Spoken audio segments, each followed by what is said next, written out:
ഞങ്ങൾക്ക് പെട്ടെന്നൊന്ന് ക്ഷേത്രത്തിൽ പോകാൻ തോന്നി. അപ്പം തന്നെ ഞാൻ പോകേണ്ട ക്ഷേത്രം തീരുമാനിച്ചു.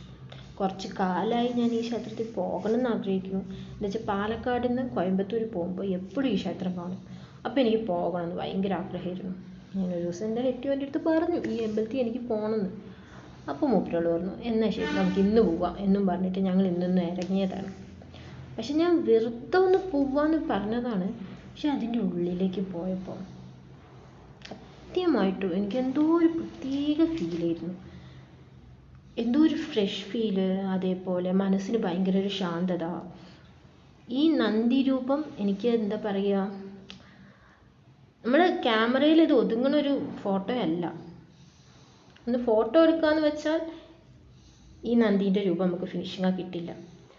നമ്മളൊരു വീഡിയോ ആയിട്ട് എടുത്തതുകൊണ്ടാണ് ഇപ്പോൾ എനിക്ക് ഇത്രയെങ്കിലും കിട്ടണത്. പക്ഷെ ഇത് നേരിട്ട് പോയി കണ്ടാൽ ഇതിൻ്റെ ഫിനിഷിംഗ് ആയിട്ടുള്ള ഒരു ഭംഗി മനസ്സിലാവുള്ളൂ. ഒരു പ്രത്യേക ഭംഗിയാണ്. അതേപോലെ അവിടെ നിന്ന് ഇങ്ങനെ ചുറ്റി നടക്കുമ്പോഴും അതിനെ ചുറ്റി പറ്റിയുള്ള ഓരോ ഇതും ചെടികളും എല്ലാം ഒരു പ്രത്യേക തരം ഭംഗിയുണ്ട്. അത് നിങ്ങളൊന്ന് പോയി നോക്കിയാലേ നിങ്ങൾക്ക് മനസ്സിലാക്കാൻ പറ്റുള്ളൂ. അവിടുത്തെ ചില വീഡിയോസും ഫോട്ടോസും ഒന്നും എനിക്ക് എടുക്കാൻ പറ്റിയിട്ടില്ല. എന്താ കാര്യം എന്ന് വെച്ചാൽ അത് അമ്പലമാണല്ലോ, അതിൻ്റേതായ കുറച്ചൊക്കെ നമുക്ക് അവിടെ എടുക്കാൻ പറ്റാത്ത കുറച്ച് ബുദ്ധിമുട്ടുകളുണ്ട്. അപ്പോൾ അതുകൊണ്ട് ഞാൻ പറ്റുന്ന വീഡിയോസ് മാത്രമേ ഇതിൽ എടുത്തിട്ടുള്ളൂ. അവിടെ പോയി കാണേണ്ട ഒരു ക്ഷേത്രമാണ്. ചുറ്റും നല്ല പച്ചപ്പും നല്ല തണുപ്പും. ഞങ്ങൾ പോയതൊരു 7 മണി ടൈമിലായിരുന്നു രാവിലെ.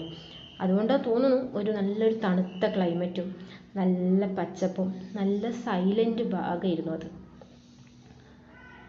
അതിൻ്റെ ഇടയിൽ കൂടെ എൻ്റെ മോള് എന്നെയും ഫോട്ടോ എടുക്കും അമ്മ പറഞ്ഞിട്ടൊക്കെ വന്നു. പക്ഷെ അവൾ പിന്നെ നിന്ന് തന്നില്ല, അവൾ ഒറ്റ പോക്ക് പോയി. ഈ ഒരു കായ് എന്ത് കായാന്ന് നിങ്ങൾക്ക് പറയാൻ പറ്റുമോ? എനിക്കിതുവരെ മനസ്സിലായില്ല ഇത് എന്താന്ന്. ഒന്ന് പറഞ്ഞു അറിയണവർ.